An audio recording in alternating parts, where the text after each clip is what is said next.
Professor M.S. Chaitra is Associate Professor of Practice. Professor Chaitra's work involves reconceptualizing Indian intellectual traditional traditions. Most of his research is an attempt to access and reconstruct the extraordinary understanding of the experiential world that the Indian intellectual traditions have offered to humanity. This endeavor involves comparing Western and Indian cultures using the framework called comparative science of cultures.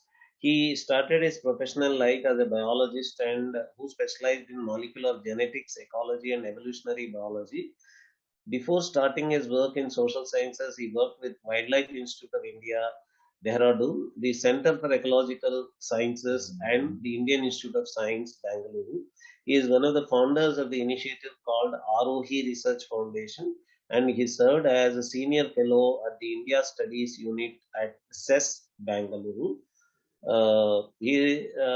What I personally know is that he is deeply influenced by Professor S.N. Balagangadhara's approach to these issues. Professor M.S. Chaitra, over to you. Thank you, Nagaraj Garu. You are right. I mean, my work is certainly part of what Professor Balagangadhara has initiated as his research program, which is called Comparative Science of Cultures. And so what I will be doing today is I will not exceed my time. I will try to stick with the time period that I have. So there is a lot of discussion that has already happened, insofar as, Jaati, Varna, Kula, and, many other issues are concerned. So there is already, previous, since there is a history of previous discussion, that helps me sort of not to get into the details of some of the quotations, etc. Now, what I would want to focus on is that I wanted to come from today's problem about how do we engage in the discussion on caste, jati, and varna. And by looking at it, because see, the issue of caste has become very important and crucial because we have to somehow solve the problem of today. And, everything that we discuss is centered around caste for some reason or the other. Therefore, it is important to go back and, sort of take a break and then try to figure out, is there a way in which we can understand, start from the contemporary discussion and then try to link them with our past. Now, if you want to do that, see, it's something that we must keep in mind. I mean, all of us know that you can't really begin this discussion without taking an explicit, reference to what is considered to be, caste system. For a strange reason, there is a broad structure for caste system that there are some units called caste, and there is a hierarchy that actually binds this, which makes it into a system and which has been part of something called Hindu religion. I mean, this has been a standard story that we have been hearing for quite a long number of years, at least for at least 2 centuries that we know the story. And one of the central feature of this discussion is the Hindu religion and the Brahminical control, either through textual or through certain kind of actions that they have done, etc. And for this system of caste that is being actually described, many people have different accounts, even though there are minor variations within it, but there is a broad structure that is being preserved. And there is this reference to hierarchy of Brahmin being the top, and as there was earlier pointed out, some even propose the Kshatriya being in the top, and there are some other models, but there is basically a hierarchy, and this hierarchy leads to certain kind of discrimination, inequality, social and economic, and so many other things. Now, in fact, if you look at least about 40 to 50% of social scientific research today, now is dependent on examining some of this question or not. In fact, you can even say the problem of caste system actually gives livelihood to a large number of people, I mean, if you to put it crudely. Now, when you invoke the question of hierarchy and the question of discrimination, inequality, social, economic, and political inequalities that you wanted to refer to, Varna becomes to the center of the conversation. So there is this discussion, for example, sociologists would talk about the book view and the field view, Varna model, and so many other modes within which some of these ideas gets actually discussed at great length. And then there is this question of Jaati. Now, there is something very peculiar. In our daily life, for example, as Indians, we are part of some Jati or the other. We have this experience of being part of some Jati or the other, and we deal with it. But it is unclear, for example, what is the nature of this group, what exactly constitute Jati. And then you have all kinds of moral questions. For example, there are people who would say this Jatis had to be eliminated from 19th century. India has witnessed this bigger movement on Jatpat Todak Mandal, to a whole range of other annihilation of the caste, etc., which Nagaraj Mathuriji from the beginning, they have pointed it out. And then you have daily life to politics. There is this discussion on caste system, which seemed to be a heart of Indian society. And there is something very strange about this debate, is that academic debates talk about caste system. There appears to be different groups. They seem to be contesting on each other's claim. It appears that they are irresolvable, but yet all of them seem to agree on certain position. At least a majority of the people who discuss whether they're post-colonial, structuralist, post-structuralist, whomever they are, or village studies, part of village studies, etc., they seem to be recognizing that there is something common about it, and there is something agreeable about it. Now, in this set of things, if you look at the term caste, for example, now it is unclear, for example, what is this term referring to? I mean, if you look at any technical term in both caste system, caste become a very important point to discuss. So we talk about, in English, we make this conversation, which caste, in election analysis, in newspaper, caste becomes a very important kind of a point that we talk about. Even though it appears to point something, it is unclear, for example, what caste refers to. Now, if you are familiar, in Karnataka now election is happening. Now, there are a lot of discussion on caste that is happening, that gets written both in Kannada, etc. It appears that caste is translated in Indian languages sometimes as Jati, sometimes as Biradari, etc. In Karnataka, for example, in the contemporary conversations that you look at it, now, for example, they refers to say when they use the word Jati, they have caste in the background, and say Lingayat as a Jati, for example, Brahmana as a Jati. And then you say Banajiga, then you have, Panchamsali and so many other Lingayat groups as Upajati, Upajati, and so many other things. There is an attempt to kind of vaguely classify them. So one is unclear, for example, whether this Jati refers to Lingayat as a Jati, or, for example, it is unclear whether it is about this caste. Panchamsali becomes a subcaste. Why it should be called a subcaste? Why not? It should not be called caste, etc. is unclear. Now, therefore, there is some kind of a lack of reference to what it exactly points to is unclear, and it also has a whole range of other things as part of what we today talk about caste system. Many sociologists, political scientists, journalists talk about it. As I pointed earlier, there is this discussion of Varna, Jaati, some kind of a system, and there is a the whole range of moral claims around that comes as part of this caste.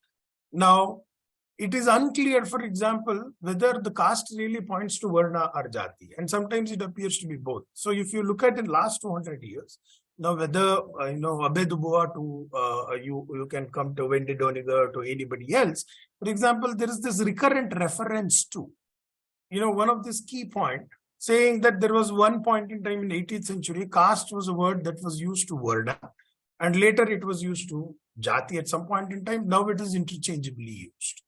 So therefore, there is unclear usage. That is exactly the point that I was trying to refer to as the loss of reference to this particular, concept called caste.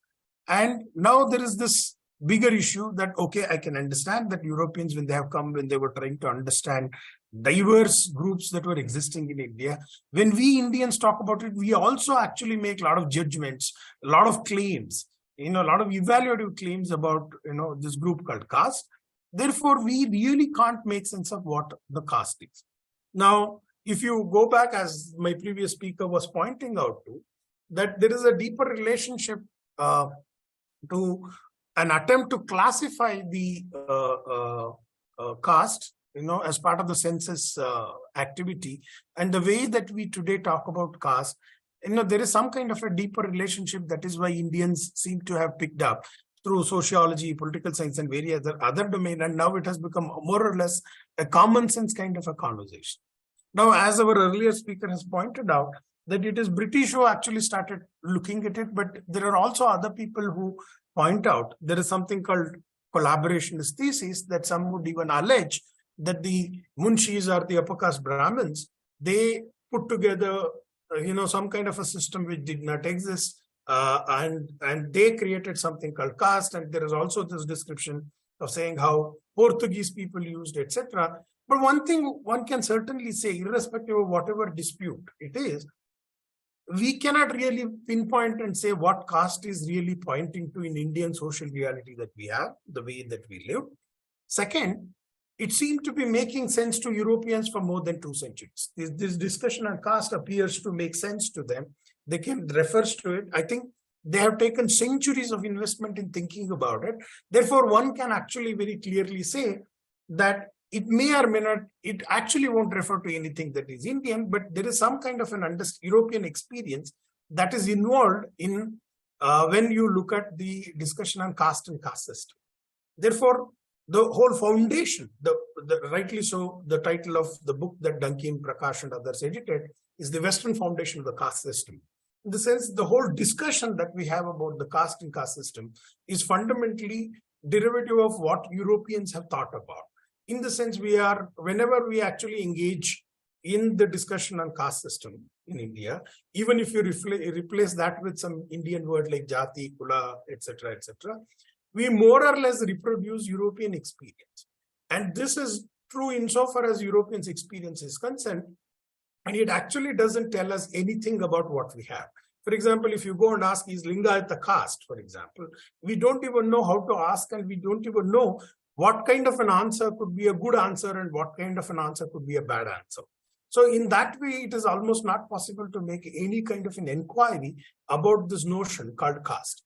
But certainly Europeans saw something, and whatever that they might have seen, it's certainly an entity within the European experience. Therefore, it is true insofar as they have experienced India as some kind of a caste system group, whatever they are. Now, let's come back now to the discussion on Varna. Now, I have not added because I saw there are a lot of other discussions which were there. There were reference to Dharmashastra, Dharmasutra. Already, 2-3 people actually have looked at and greater detail described about it. Even though the discussions were very nice, some of them are actually not compatible with each other. Whether there is a difficulty in today formulating what Varnas are really. Now, because these Varnas have become backbone of what is considered to be the story of the caste system that we have today. Now, there is a large body of system, and Varna is very essential because this Varna gives this hierarchical structure to the alleged caste system that we have in India today. In our story that I follow with Professor Balu and others have built, there is no caste system. Therefore, we treat it very differently. Anyway, I will come back to that position. So there are multiple positions that people have. For example, there is this position that the Varnas are birth-based, or Varnas are not birth-based, but they are based on guna and karma, etc., etc. Now, there is also another kind of discussion that exists that whether, for example, there was once upon a time, there was this Varna model, which was an ideal model which was there. And this got degenerated and Varnas became multiple Jatis. Therefore, you can actually map the contemporary Jatis into Varna. So therefore, you have this Brahmana, Kshatriya, Vaishya, Shudra. Within each group, you can actually start referring to various Jatis. And there was also reference to Sankirana Jati.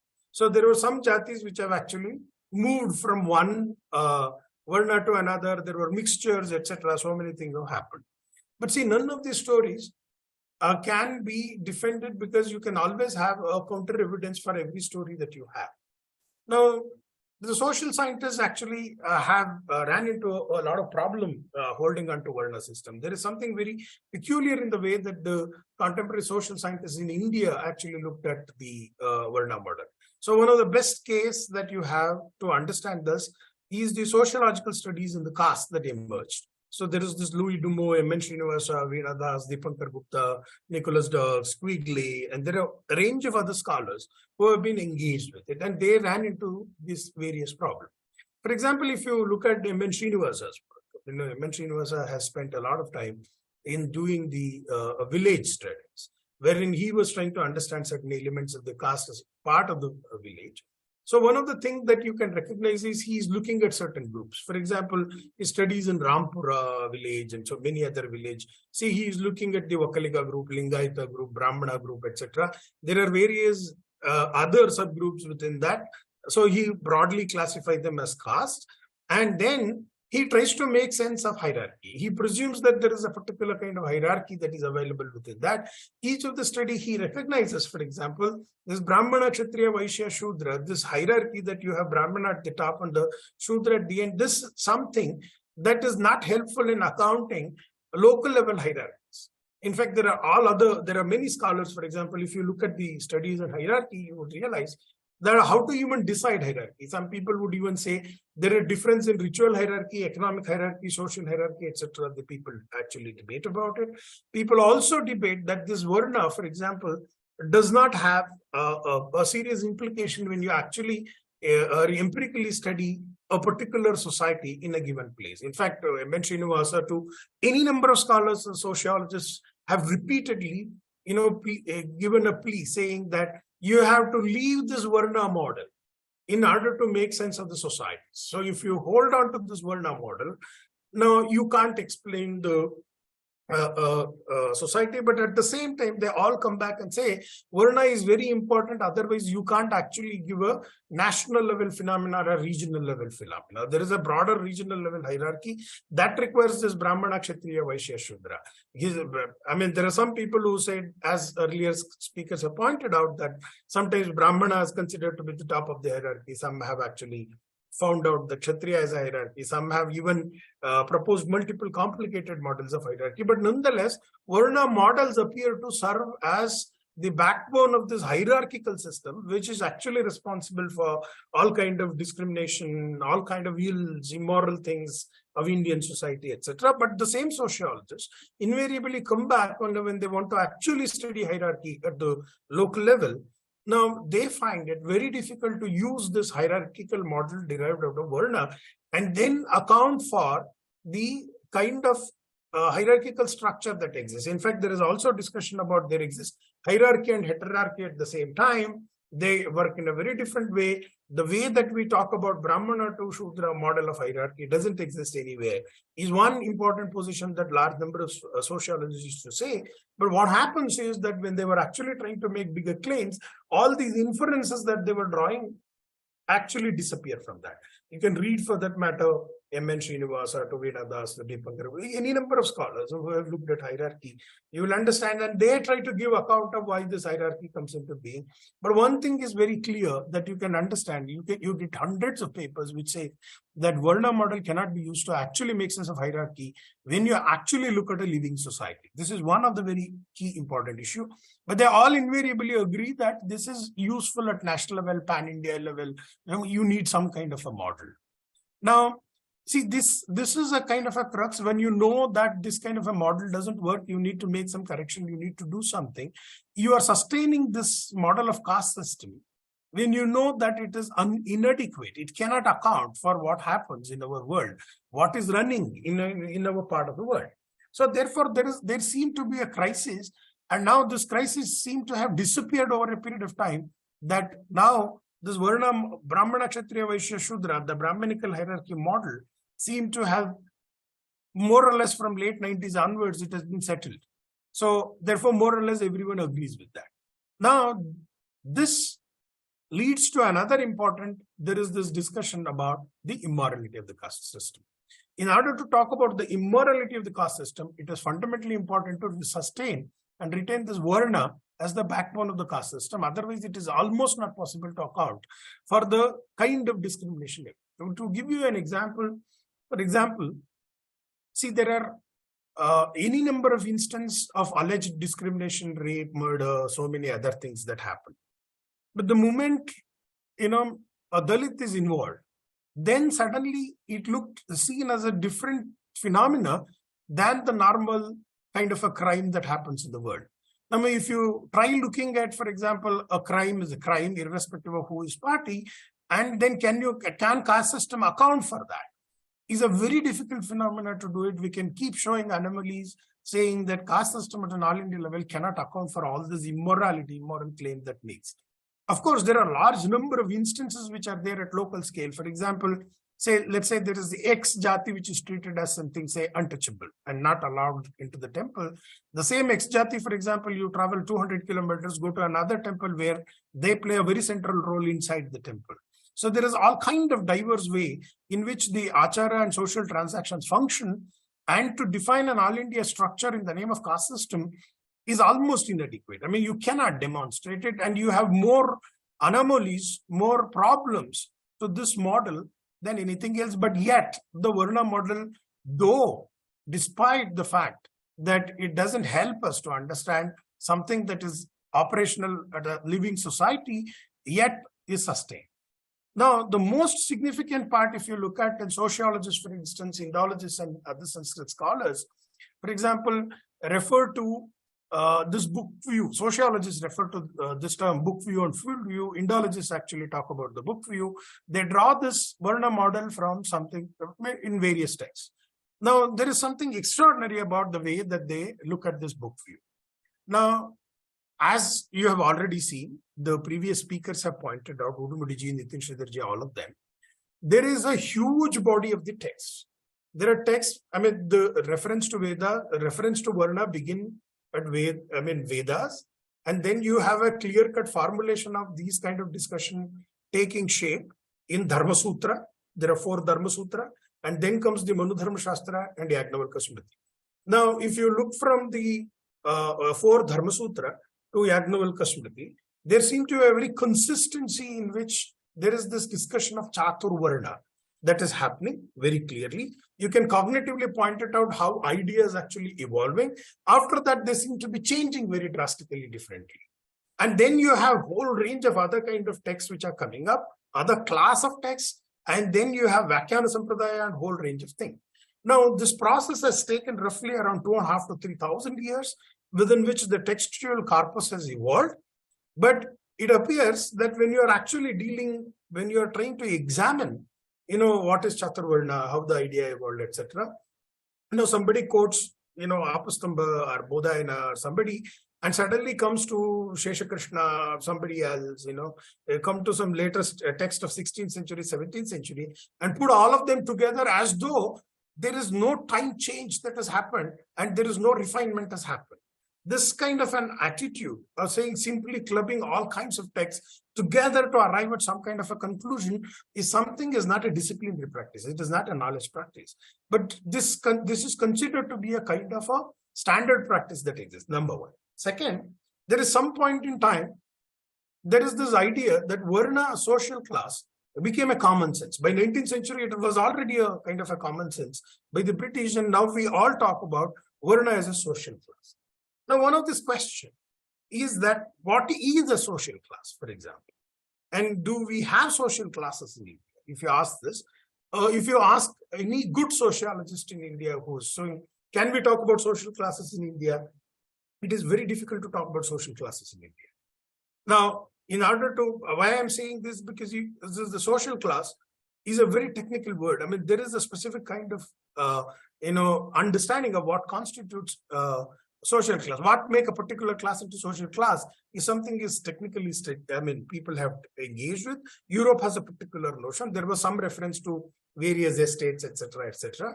And I will take 5 minutes. I am at the end of it, so I will close it. So I'm just moving towards the conclusion. So therefore, how did Varnas become social class? So if you look at Dharma Shastra text, etc., you certainly know that it is pointing towards the classes, but we really don't know whether they are social classes or not, because one of the consequences that we standard use that we have today is that we wanted to say that every single member of the society has to be part of this Dharma Shastra reflection. But how do we know, for example, that Dharma Shastra was referring to every human person which was there in its period, but rather it was for specific groups of people. It appears that not everyone was a member, every member of the society was member of this Varna.